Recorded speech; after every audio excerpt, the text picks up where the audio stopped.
Saludos a todos, mi nombre es Manuel Sepúlveda y en el día de hoy vamos a estar haciendo una presentación para la asignatura de Seminario de Investigación en Agrimensura de la Universidad Autónoma de Santo Domingo, impartida por el maestro Gregorio Rosario Michel. Vamos a estar conversando sobre el análisis de la estructura de un documento en formato de la norma APA, séptima edición.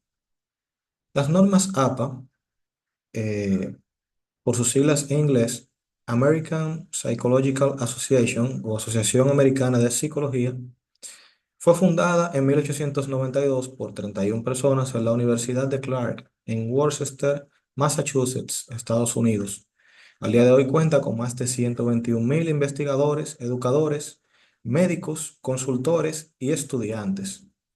Esta agrupación desarrolló en 1929 las conocidas normas APA, que son un conjunto de estándares o reglas que ayudan a la hora de codificar varios componentes de la escritura científica con el fin de facilitar la comprensión de la lectura.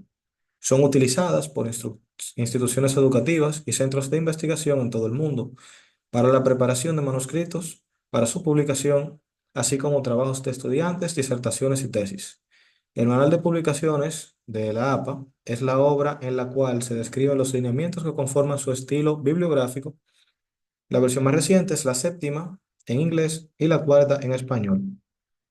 Hoy vamos a hablar sobre la séptima versión, que es en inglés, y vamos a enumerar cuáles son los elementos que conforman la estructura de esta edición de las normas APA.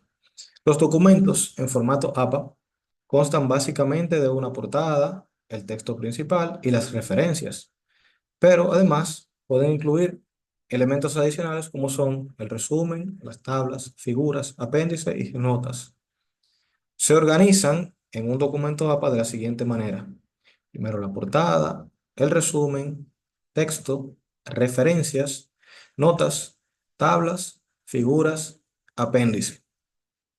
Hablando de la portada, esta es la página de presentación de todo el documento.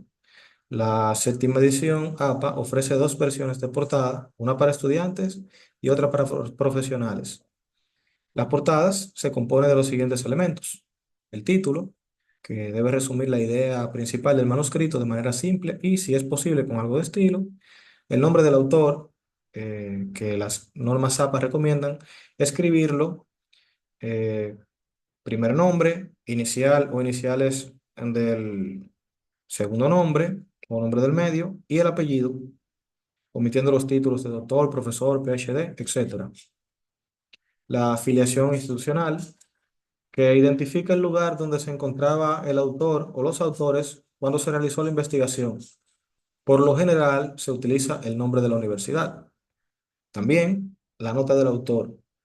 Esta sirve para identificar la afiliación departamental de cada autor, proporcionar reconocimientos, aclarar cualquier exención de responsabilidad o conflicto de interés y proporcionar un medio de contacto para el lector interesado. Se trata de un punto opcional. La portada, cuando es para estudiantes, consta de estos elementos aquí, que los numeramos aquí: título del trabajo, los nombres de los autores, la afiliación del autor o nombre de la universidad, el nombre del curso, el profesor orientador. Y se hacen en este orden, con su número de página aquí, el título, el nombre del estudiante, la facultad, eh, el instructor o el profesor y la fecha. Si es una portada para un trabajo académico para profesionales, consta de los elementos siguientes: el título del trabajo, los nombres del autor o autores, afiliación del autor, nombre de universidad, nota del autor, encabezado, número de página. Entonces, se hace casi similarmente a la portada para estudiantes: un número de página, un título corto acá arriba, el título largo, autores y afiliación y las notas del autor. La segunda parte sería el resumen o el segundo elemento de la estructura de la norma SAR para el resumen. Este debe ser un texto breve y claro sobre el contenido del artículo. Es una de las partes más importantes, ya que el primer contacto con el artículo para los lectores es con el resumen, y estos muy a menudo toman la decisión sobre qué artículo leer completamente solo leyendo el resumen. Se recomienda agregar un abstract, que no es más que el mismo resumen, pero traducido al inglés, con la finalidad de globalizarlo y que personas de todo el mundo que busquen trabajo sobre el tema de investigación puedan llegar a ella a través de bases de datos.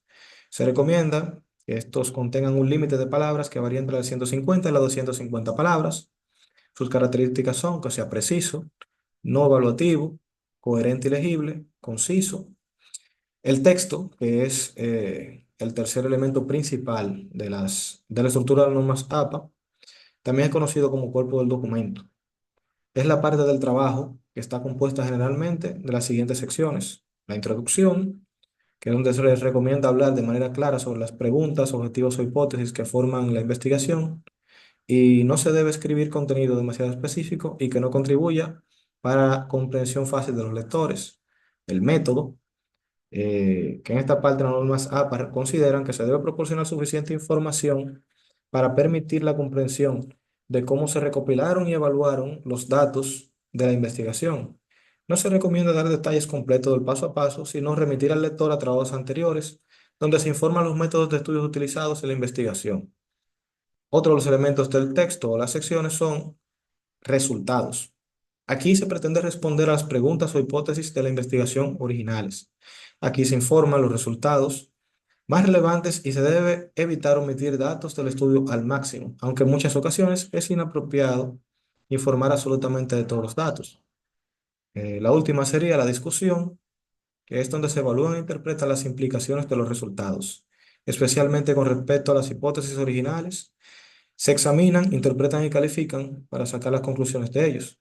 Es muy recomendable que se señale el área de consenso y divergencia del trabajo previo.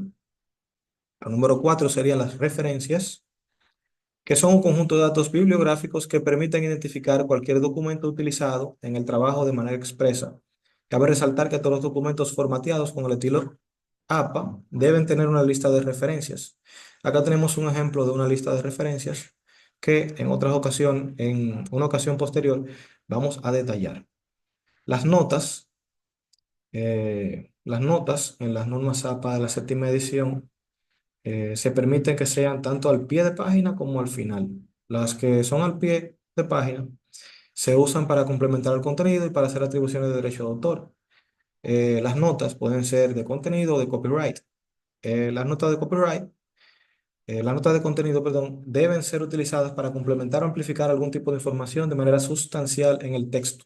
Las de copyright son las que se refieren a las que acreditan permisos referentes a derechos de autor, es decir, que indican que se recibió permiso de un editor para producir una cita más larga de lo normal o el uso de imágenes protegidas para derechos de autor.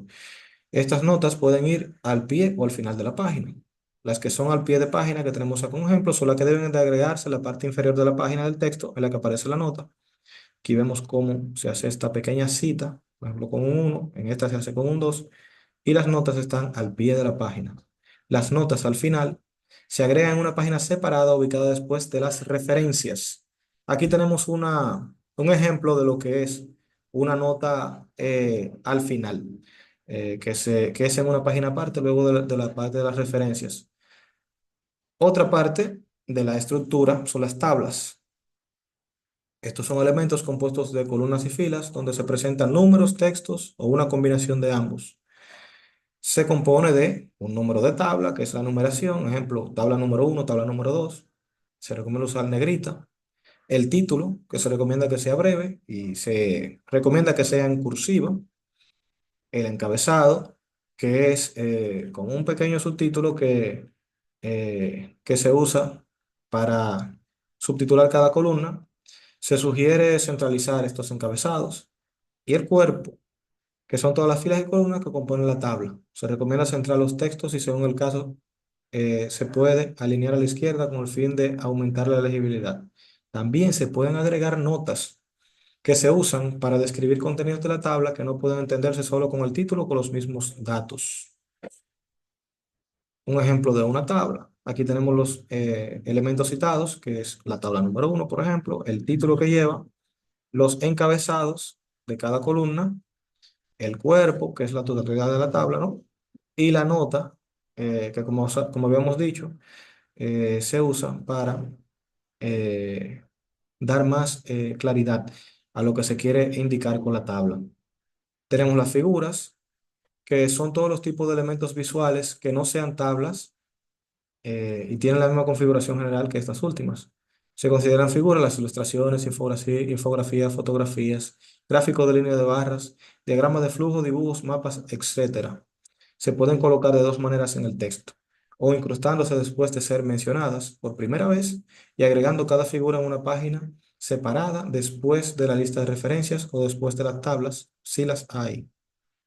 Se componen de el número de figura, o sea, ejemplo, figura número uno, número dos, el título, que se recomienda que sea breve pero descriptivo, la imagen, que es el gráfico, fotografía o dibujo u otra ilustración, la leyenda, que debe colocarse dentro de los bordes de la figura, y se agrega la nota, que es para algo que se necesita describir y que no puede entenderse solo por el título o por la imagen en sí misma. Un ejemplo de una figura es esta, con sus componentes: el número de la figura, el título de la figura, la imagen, las notas. Eh, el número 8 y último de los elementos de la estructura de la norma APA es el apéndice. Esta es la sección donde se ubica el material que complementa el artículo, que podría distraer o ser inapropiado para ubicarse en el cuerpo del manuscrito. El apéndice se usa para la versión impresa de los artículos, pero en la versión en línea se agrega un archivo complementario llamado sección de materiales complementarios. Los apéndices cuentan con las siguientes características. Es apropiado para materiales que son relativamente breves y que se presentan fácilmente en formato impreso. Si un documento tiene un apéndice, debe etiquetarse como apéndice. Si tiene más de uno, se etiqueta cada apéndice con una letra mayúscula. Apéndice A, apéndice B, apéndice C, en el orden en el que está mencionado en el texto. Cada apéndice debe comenzar en una página separada después de las referencias, notas al final, tablas y figuras. El apéndice puede consistir en texto, tablas, figuras o una combinación de estos. Las tablas y figuras que se incluyen en los apéndices se deben enumerar con la letra del apéndice al que pertenecen, seguido del número de tabla o figura. Por ejemplo, la tabla A1, B2, B7. Y en caso de solo existir un apéndice, se debe colocar la letra A para distinguirla de la que aparece en el texto principal. En conclusión, la estructura del documento en formato APA tienen tres elementos principales, que son la portada, el texto y las referencias, y otros elementos adicionales como resumen, tablas, figuras, apéndices y notas. El formato APA fue creado para estandarizar la comunicación en el ámbito académico, busca asegurar que los documentos sean claros, precisos y fáciles de leer, y es un estilo ampliamente aceptado en disciplinas como la psicología, enfermería, trabajo social, ingeniería, y es esencial para la redacción de proyectos de grado y otros documentos académicos. Y nada, muchas gracias por la atención. Esta fue nuestra presentación y esperamos que haya sido de provecho para todos. Un abrazo.